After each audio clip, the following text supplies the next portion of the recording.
Welcome back, fellow warriors, to the stage of history.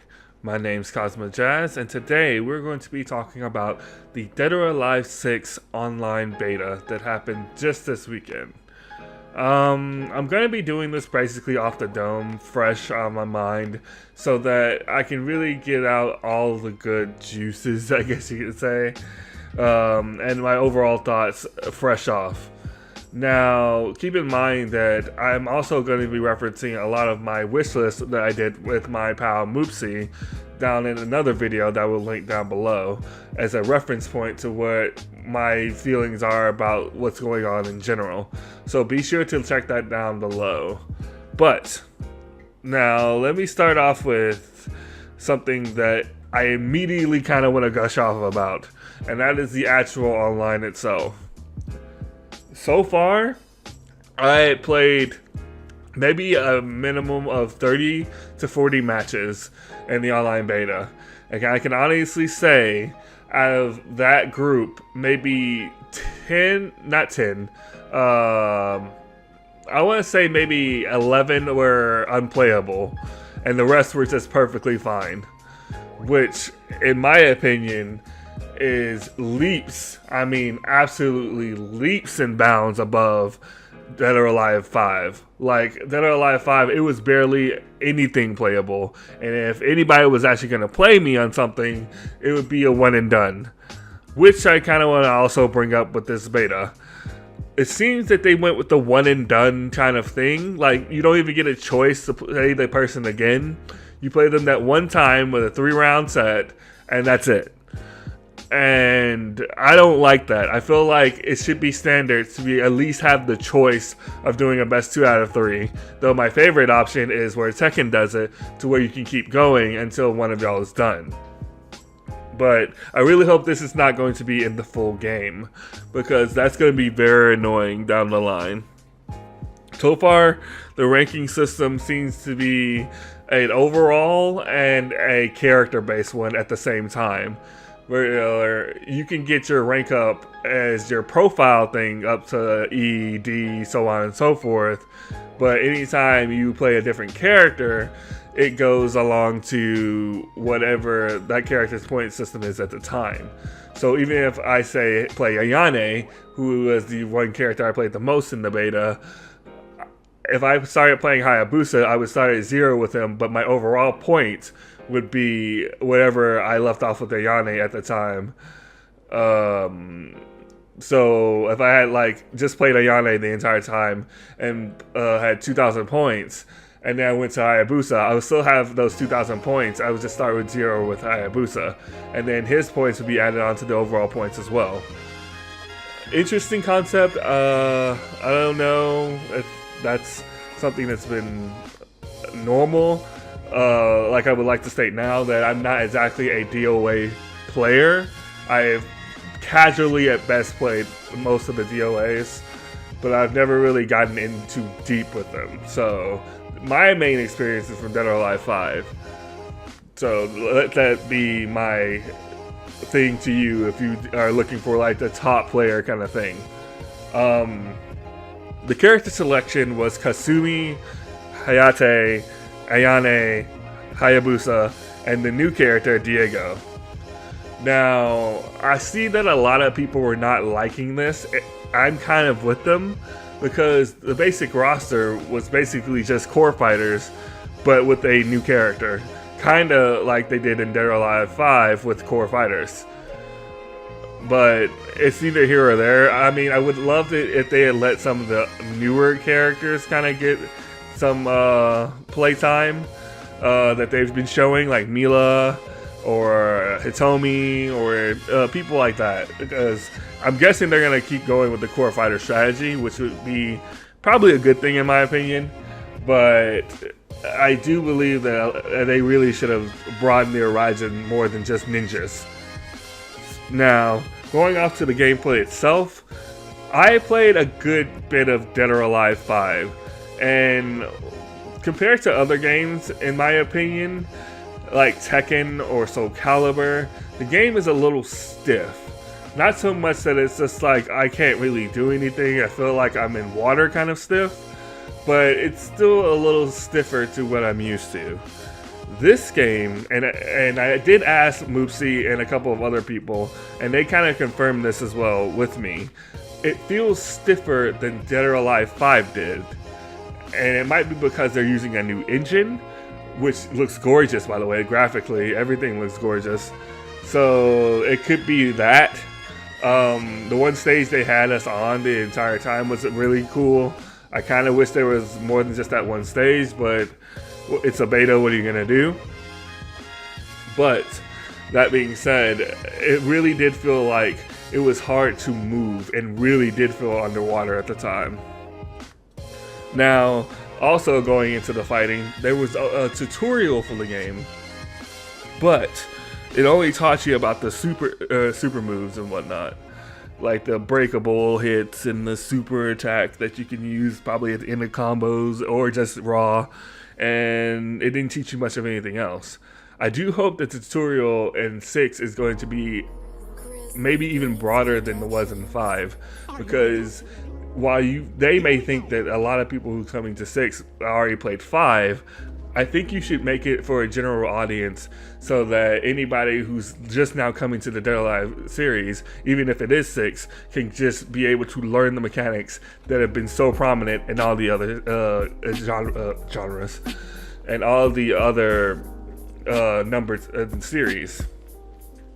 Now, that could very well change in the full game. Like I said, this is just a beta, so it is what it is. But it's also a beta that has a game that's literally coming out in a month and some change right now. So it's kind of interesting. Now, like I said, back in the online section of it, I had pretty good connections. Now, there were some that were kind of had slight spikes here and there. And then there was one in particular that literally made it so that the input delay was literally, I kid you not, maybe 12 to 15 frames of delay. And it was insane. So if that's what it is at its worst, yikes. Another thing they didn't point out was the fact that it had 2 different symbols when you were in the search system. Now, to go a little bit further than that, they had a Wi-Fi thing, I want to say, and they had the 4 bars that you would see on a cell phone. Now, I'm thinking that the 4 to 5 bars that you see on a cell phone is a wired connection, and the Wi-Fi signal is somebody that's not on Ethernet. So that could be a whole nother thing in itself. If that's the case, that's genius in my opinion. As well as another thing that they actually put in there, which is you can switch a toggle off so that you don't play the same person over and over again. Like you play them once and then you move on to someone else that's in the queue, which could be amazing if you're like playing someone who's extremely laggy. You turn it on and you're not going to play them again. And that's something I think should be tuned a little bit better and added to other fighting games. Now, well, I will say that the game overall seems pretty fun. It is kind of interesting everything that they're doing right now as far as the characters go and their models and everything that happens when they get hit with the power blows. They get battle damage when they get hit with those power blows. For example, if you hit Kasumi with the power blow attack, one piece of her stomach gets exposed and she gets marks on her face and some other scratches. Now, that's all well and good and it's kind of dynamic, but I wish they kind of added a little bit more to it than that. Like, I know they're trying to not make this game so sexualized like the other games, which is kind of weird because it's kind of been the thing that they're known for, but it is what it is. But that being said, I will say that because like things, say like Mortal Kombat 9, it has something similar to it where you beat the person up and they would get like completely bruised and battered and everything. but it didn't matter where you hit them per se, because the bruise and damage would always be in the same area. And that can get very old over time and lose its uniqueness in a way. And so far, the little that we see is not that big, especially with an older game like that. So I kind of hope in the full game it's more robust, it's more damage and all the other things, because if that's all we get, it's gonna lose uniqueness really fast. Now, they did show a little, very, very slightly bit of the customization. And really the only thing you can change is like the glasses. And they did show a little bit of the costumes that their character can be unlocking, which also look very nice.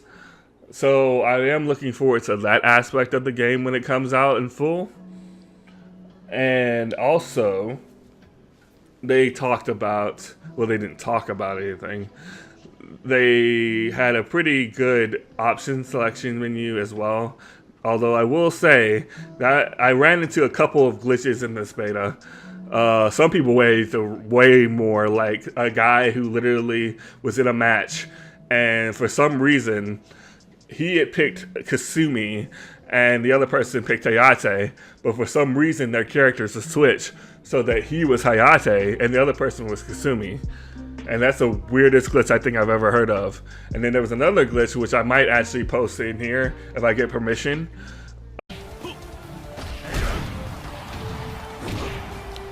Oh, we're outside of the ring. We're fighting outside of the ring. This is dope. How'd that happen? Diego grabbed me and threw me, and somehow he like I went through the wall, and now we're outside of the ring. Oh, he disappeared. Where the fuck is he at? Game's glitching up. Yo, I'm totally posting this. Oh no. You still gotta win though. You still gotta win.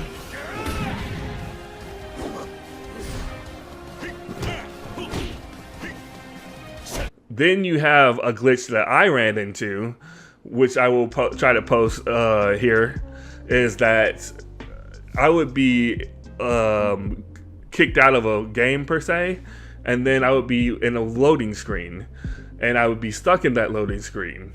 And it's like, well, maybe the game just stopped. But the thing is, I started pressing the buttons, and I was still in a menu.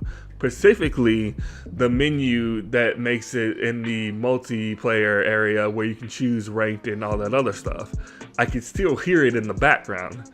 So the problem was I couldn't see what I was doing because the waiting screen would not go away.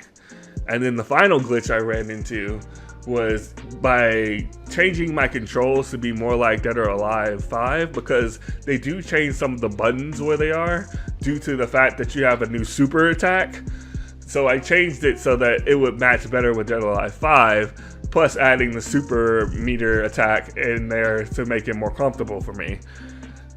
And when I reloaded the game after that glitch I was telling you about, I went straight into the ranked match, only for my controls to be reset to default. And I didn't know that until it was way too late and I got my butt kicked for it. So I went back to the options menu to see maybe I have to change them again. And it lists my controls were exactly the way I had them before. So it didn't make any sense. If I didn't really have to change my controls again after returning to the game, why did my controls change back to default? So this game is very buggy so far as the beta goes, and all these things can be fixed for sure. But there are a lot of bugs for a beta that's only a month out from the full game. So it's going to be interesting to see what the finished product is. But overall, I did have fun with the game. The online is a definite improvement. There are some things that seem like they didn't change like I wanted to in the wish list that I had, like the whole grabs whipping with bare movement of your opponent, the stiffness of the game being kind of interesting, and a lot of the characters seem to be not exactly returning per se. Well, actually, I take that back. Looking back at the roster, I do think that the roster is actually a lot bigger than I originally thought it was. But it is going to be interesting to see what is going to happen, because another thing that they blatantly point out, excuse me, is that there's a pre-order bonus. The pre-order bonus is Neo Tengu. Now, that's something that Mortal Kombat has kind of gone away with, and I kind of wish people didn't pick it up, but the Mortal Kombat is so successful, it was going to happen regardless. That being said, I did not realize that Phase 4 was behind the Deluxe Edition. And I thought to myself, why would you do that? That's 2 characters that are behind 2 different pre-order things. That's just wrong. In a game that's already kind of making people skeptical because of the DLC practice that was in your last game. That's really worrisome. And I did see that there were going to be 3 slots that were going to be there in the base game, but I believe last time I checked, they didn't include Neo Tengu or Phase 4, so that might be what 2 slots of those for, and maybe one other character for DLC. But that is very worrisome to me that a practice like that is kind of going on. It doesn't seem like nobody's really talking about it. But that's just me. That's my opinion. Overall, though, as far as the beta goes, I would give it a solid 7 out of 10. And I thoroughly enjoyed myself. And I'll definitely be posting some matches that I had in the beta. Some of them are pretty good in my opinion, especially the last match I had with Hayabusa. Now keep in mind, like I said before, I am not a DOA player. I am more of a Tekken / Soul Calibur player. And I only know what I know from Dead or Alive 5. So the fact that I was able to get like 8 win streak and all that other stuff maybe helps you in the fact of saying, well, if I did okay in DOA 5, I'll do okay here. And we'll just have to see what happens in the full game, right? But that is my general thoughts on the beta. Fresh off, none filtered, all that good stuff. Thank you guys for watching. If you like what you heard and you like what you see, please hit the follow button. Please hit the subscription button and share. I'm trying to reach 100 followers by the end of the year, and hopefully double that by the end of the year as well. So if you want to see more DOA content, your follow and like will definitely help in that aspect. But as always, ask yourself this one question: does your soul still burn? Bye guys, have a blessed day.